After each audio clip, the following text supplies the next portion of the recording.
Serious night owls of Reddit. What was the creepiest / most terrifying thing you've experienced staying up late at night? When I was little, we used to go to countryside where my great-grandma lived. She was 101 years old and survived 2 Balkan Wars and 2 World Wars. Her husband was in captivity in WWI and fighting for Tito's partisans in World War II. Along with my grandpa. Her other son ended up in Mauthausen concentration camp. So, the house was old and cheeky. The only room that was heated in winter was the one my great-grandma was in. So my parents would make me sleep in the same room with her, while they were sleeping in the freezer of a bedroom. It wasn't the squealing of the house, or the strange rhythm of an old clock, or the trains that passed by, or wild animals that talked throughout the night that kept me awake. But my great-grandma sleepwalking and talking throughout the night. She would sit up in her bed and have full conversations with long-lost friends. She would call for them or ask them for the directions, or tell them she missed them so much. But the worst was wailing for killed or mutilated ones. She would say things like, "Oh, look what they did to your beautiful eyes," or "Why didn't you stay hidden? Where could I find a doctor to stitch your stomach up?" I should have been more vocal about my great-grandma and claw my way in that cold room. In hindsight. A little before midnight, I was on the couch playing Xbox with the light on. That sort of radiated the area that I was in of the apartment. To my right was the sliding doors that I left wide open, as I was pet-sitting and the dog liked to roam in and out as she pleased. The balcony/deck area was pitch black, and did not bother me one bit as I was on the 9th floor of the building.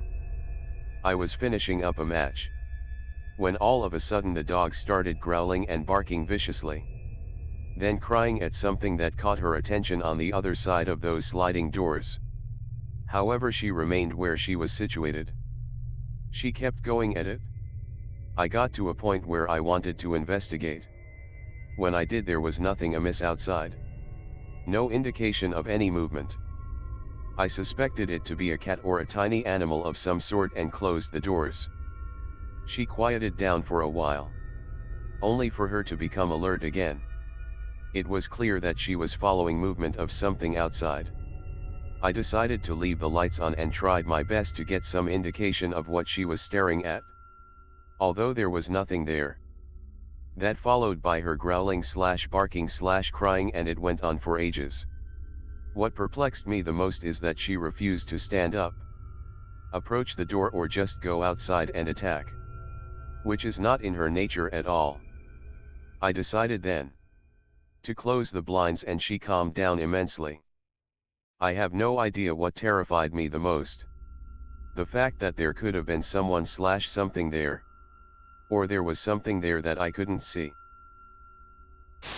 One of the first nights I was homeless, I walked a distance along the bike trail that circles the lake in Madison, Wisconsin to sleep. Woke up for no immediately obvious reason at what must have been a very late hour. As the sleep began to dissipate, I realized I was lying down looking at a sideways view of someone crouched motionless on approach about 8 feet away. I kept from opening my eyes completely and tried to seem to be still sleeping. The stranger began to slowly take another step toward me. I made a deliberate cough/might be waking up noise, and they retreated quickly. Carried a knife for several years after this. It was around midnight and I was downstairs in the dark living room, laying in the recliner. I was probably watching some show on Hulu at the time. Anyway, I was downstairs because I was home alone and waiting for my mom and sister to come home.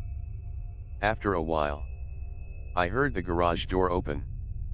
The garage is right in front of the living room, so it was pretty loud. I turned my show off and got ready to go upstairs, knowing my time alone would soon end. But after a few minutes, I got suspicious. No one was coming inside. I got up and looked into the garage to find nothing. No car. No mom. No, sister. I had heard the garage open. I was sure of it. But it was closed. I was pretty sleep deprived at the time. But I don't have regular auditory hallucinations or anything. I can't really explain what happened. Aside from it being a hallucination.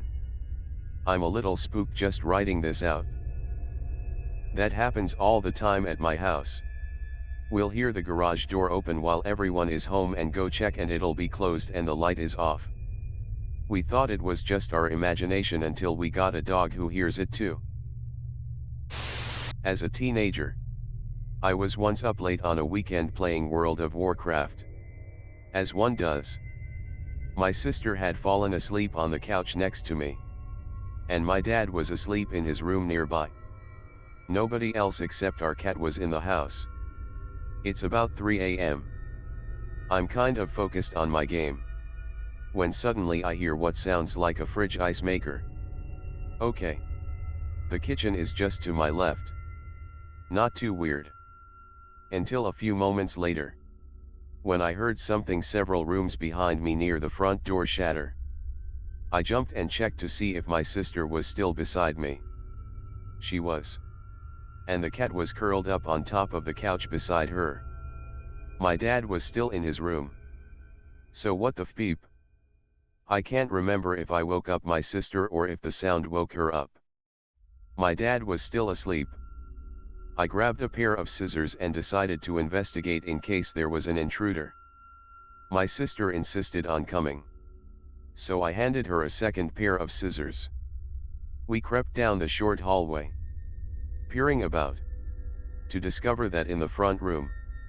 Beside the front door. A glass desk had simply shattered. An old iMac had been resting on top of the desk that fell through and broke against the metal framing. There was no sign of entry. And nothing else was damaged. No earthquakes. Nothing had happened to cause it. I was confused. But realized I had to wake up my dad and explained what happened. He was upset. But believed I was telling the truth and didn't break it myself. The next day. After school. We had to spend a long time picking up glass shards. Still have no beeping idea what broke that desk. Staying up late playing Silent Hill. The room and getting super stoned. I was in the hospital part, which is pretty tense by itself. It's close to midnight and out of the corner of my eye I see a woman in a flowing white gown crossing the yard. I just about speep myself. It was my neighbor going home after visiting my landlord. But good lord, did I almost speep myself. I was once up late playing Xbox as normal. I heard shouting outside from the local pub/clubs closing. I went to my window to make sure no one was damaging our front garden, which had been wrecked before. I looked outside and watched a man drop to all fours but feet on the ground, not knees, like a weird animal stance. He proceeded to run on all fours and made grunting squeals. I watched him do this for about 800 yards before he went out of sight. Still scares me today, 20 years later. I was up at like 1 a.m. and I was on my phone. All of a sudden I hear this sudden boom from outside. It wasn't like explosive loud, but loud enough to be heard by those with good hearing. Afterwards, I could hear this very quiet rumble, like something was coming. In my mind I was going, that's an earthquake. Sure enough. 2 seconds later, the rumble got louder and everything started to shake. Instinct came in. And I ran downstairs. On my phone. Everyone was writing, "Did you guys feel the earthquake?" We had another earthquake happen a few weeks later. But I had just fallen asleep. But I had woken up right when it was happening. My instinct kicked in. And I just darted outside my bedroom and ran down like 8 flights of stairs. My house is built like a tower. And I live at the top of it. In my mind, my instinct told me, get to more stable ground. Run downstairs. It's generally not a good idea to run downstairs during an earthquake. Depending on the type of building or landing. If the earthquake gets strong enough to wreck the building, you might get stuck. If the landing has no windows, your soul. Safest thing to do during an earthquake is to find a good spot to wait it out. And get out only when the earthquake stops. There might be aftershocks here and there, but generally they're pretty small or have been, in my experience. Auditory hallucination. There was a time when I would stay up late day after day trying to do more coursework for my college course, and one time I think around 2/3 am I decided I would swap to doing my coursework while laying upright on my bed.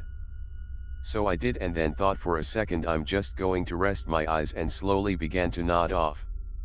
This action of nodding off was processed in my head as me actually beginning to fall asleep, and for some reason I accepted this, even though I was deathly behind on my work.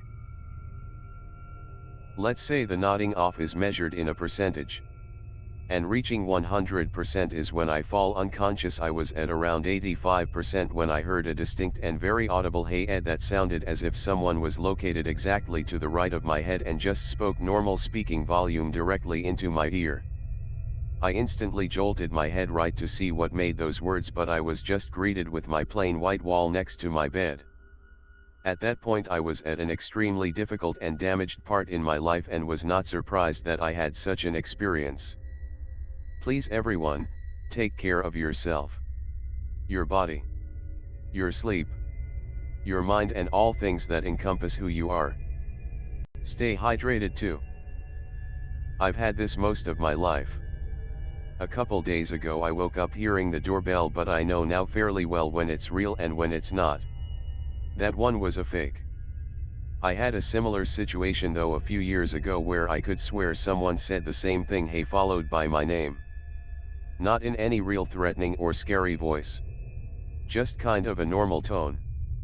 At the time I was living with a friend who worked nights, thought that maybe they came back for a moment, so I called him, but as I was calling I realized how stupid it would be that they would be saying that to me laying asleep in bed, but had to check anyway. Of course he didn't come back home. I even went outside to look around and no one was around, so it was another hearing things situation, so sometimes I still get tricked by that.